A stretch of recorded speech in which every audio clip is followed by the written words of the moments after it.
Good morning, students. Welcome to the statistics class once again. And today we will solve some problems based on moving averages method, which I have explained to you in the previous class. I have explained to you regarding that method, telling that method as it is a method based on arithmetic mean, and we have to take specified period average and successive overlapping groups average. We have to take it and represent it in the particular points of time. I said we will be having either 3 yearly, 4 yearly or 5 yearly, or it may be 3 monthly, 4 monthly, 5 monthly, or 3 weekly, 4 weekly, 5 weekly.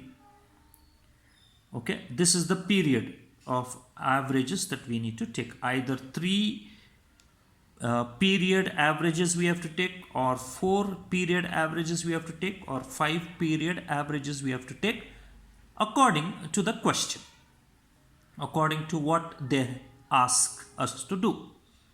So let's take one problem from the textbook and let's understand how they have solved. So I have taken this example. Calculate 3 yearly moving averages for the following data.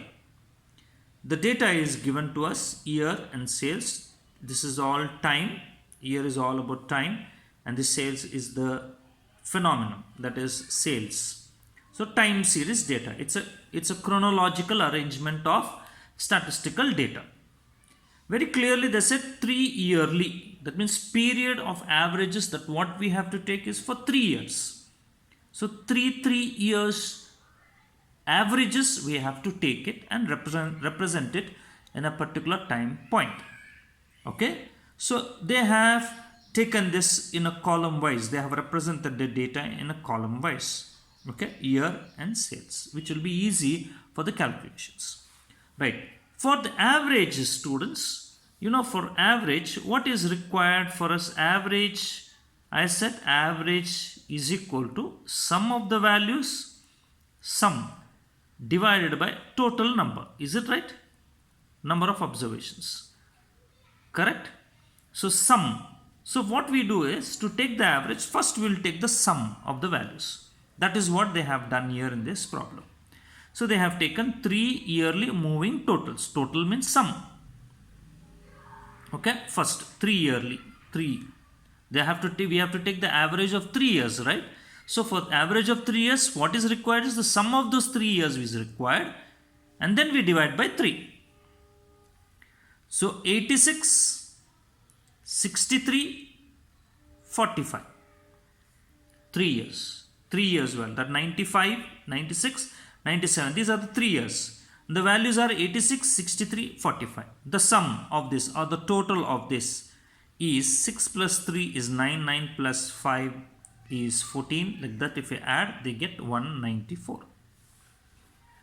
Is that clear? Fine. That is the first total, moving total. Now when the next one, they said successive overlapping groups. They said next group would be what?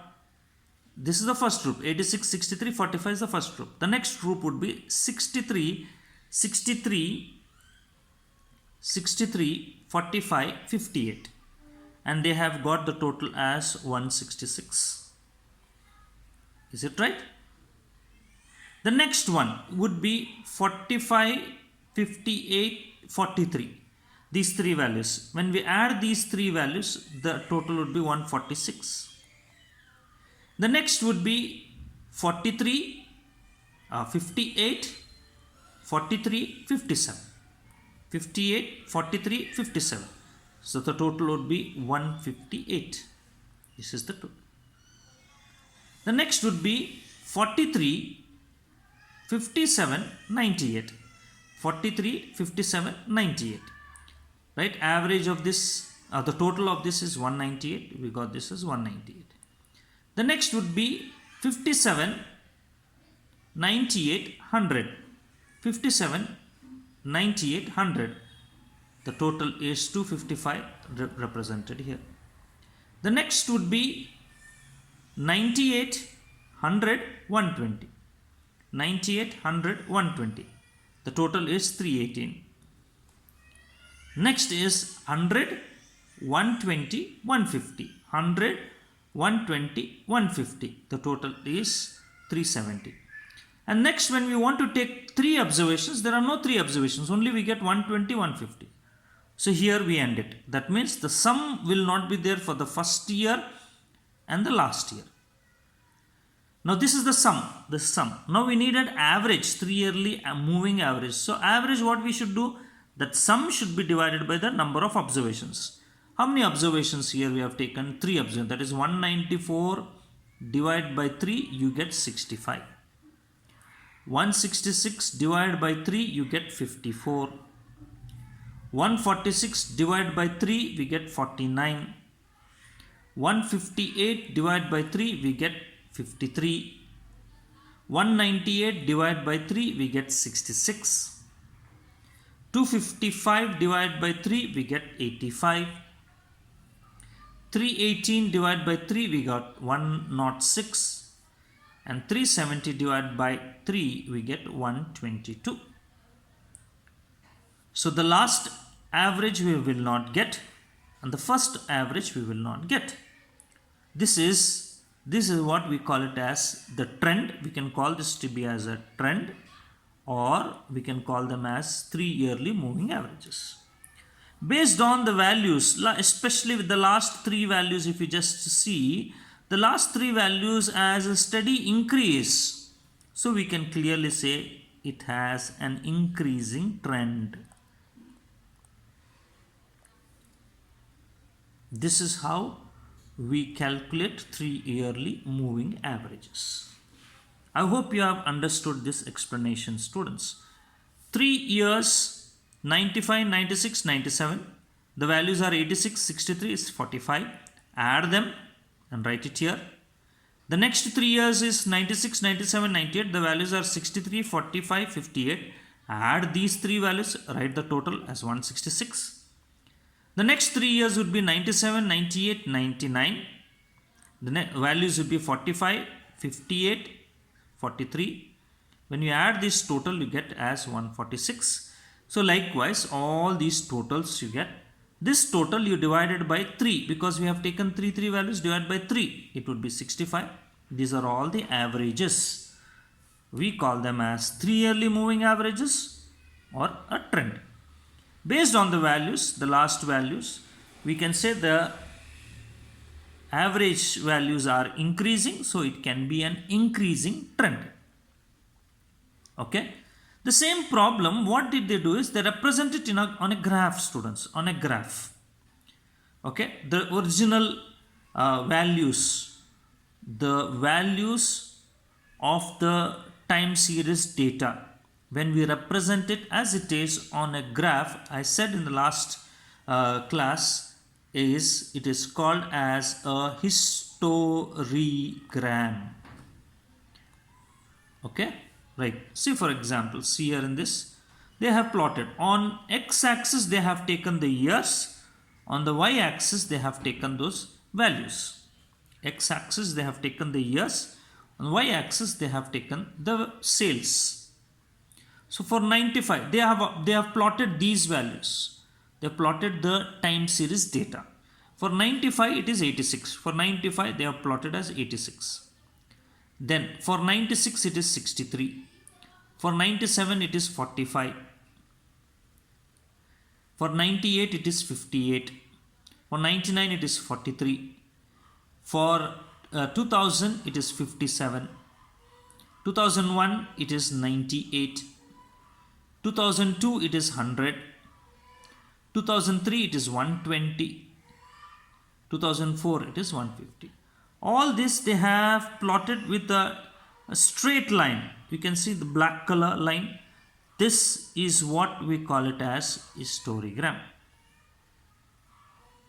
And these values, whatever we have calculated, averages, 3 yearly moving averages or the trend, they also can be plotted on the same graph, on the common scale, common axis. Okay, but How it can be? For 95 we don't have any value. We start with 96. For 96 it is 65 is the average. For 96 it is 65 is the average. They have plotted this. Then for 97 we got 54. So they have plotted 54 here. Then for 98 we got 49. So we plotted 49. For 2000 we get the value as 66. Sorry, 53. For 99 it is 53. For 2000 it is 66. For 2001 it is 85. And 2002 it is 106. And 2003 it is 122. Join all these lines which I have circled them with dotted lines. And this we call it as a trend line. See here they have written as trend line. The trend says that it is going on increasing. The values are increasing. So we can say it is an increasing trend. This is how moving averages method can be used to calculate for 3 period moving averages, 4 period moving averages, or 5 period moving averages. The same is like this, students, for 5 yearly. Okay, same question. Okay, same method it is for 5 yearly. They said 5 yearly moving averages for the following time series. So the data is here for us. For 5 yearly average, what we have to do, we have to add all the 5 values, sum of the 5 values divided by 5. Our number of values is 5. So that's what we need to do, average 5. So these are the values. Now the first 5 years, that is for 2000, 2001, 2002, 2003, 2004. These 5 years. Observations are 10, 15, 18, 21, 25. What we require? Sum. Let's write first sum. We add all this. Among these 5 years, which is the middlemost year? 2002. So represent the sum of these 5 values in the year 2002. That is, you got as 89. The next, leave one, the first one, and go for the next 5 values. That is 15, 18, 21, 25, 30. Sum of all these values. This belongs to 2001, 2002, 2003, 2004, 2005. The middlemost of this is 2003. Add all this, the sum would be 109 right at 2003. Likewise, leave the next value here. This value you leave it and go for the next, that is 18, 21, 25, 30 and 33. 18, 21, 25, 30, 33. Sum of all these 5 values is 127. The next, leave 18, go for 21. That is 21, 25, 30, 33, 40. Add all these 5 values, you get 149. Next, leave this 21 and go from the next, that is 25 onwards. 25, 30, 33, 40, 50. Add these 5 values, we get the sum as 178. Then if you want to go for the next 5 values, that is 30, 33, 40, 50. We don't have another 5. Another one more value, another value to make it 5. We will not get it. So we will stop here itself. So we will be getting only these 5 sums. Now since these are all 5 yearly totals, sum of all those 5 values. So what we need to do, take the average, divide this by 5 again. 89 divided by 5, you get 17.8. 109 divided by 5, you get 21.8. 127 divided by 5, you get 25.4. 149 divided by 5, you get 29.8. 178 divided by 5, you get 35.6. So these are called as trend values or 5 yearly moving averages. I hope you have understood. 3 yearly, we have to take 3 years. If it is 5 yearly, we have to take 5 years. Averages we have to take and then calculate. So are these problems easy? Yes, they are easy. one problem from this method of moving averages will be seen always in a question paper, in annual question paper, students. One problem of 5 marks from this method of moving averages will be seen in annual examination question paper, students. 5 marks. So it's a simple one. So I expect that everybody to practice these problems very well so that you will not do any mistake. Full 5 marks you should get it. This is what we expect. Okay, thank you. In the next period, in the next class, I will take an unsolved problems from the exercises for this 3 yearly and 5 yearly, and then I will show it to you. Okay, thank you.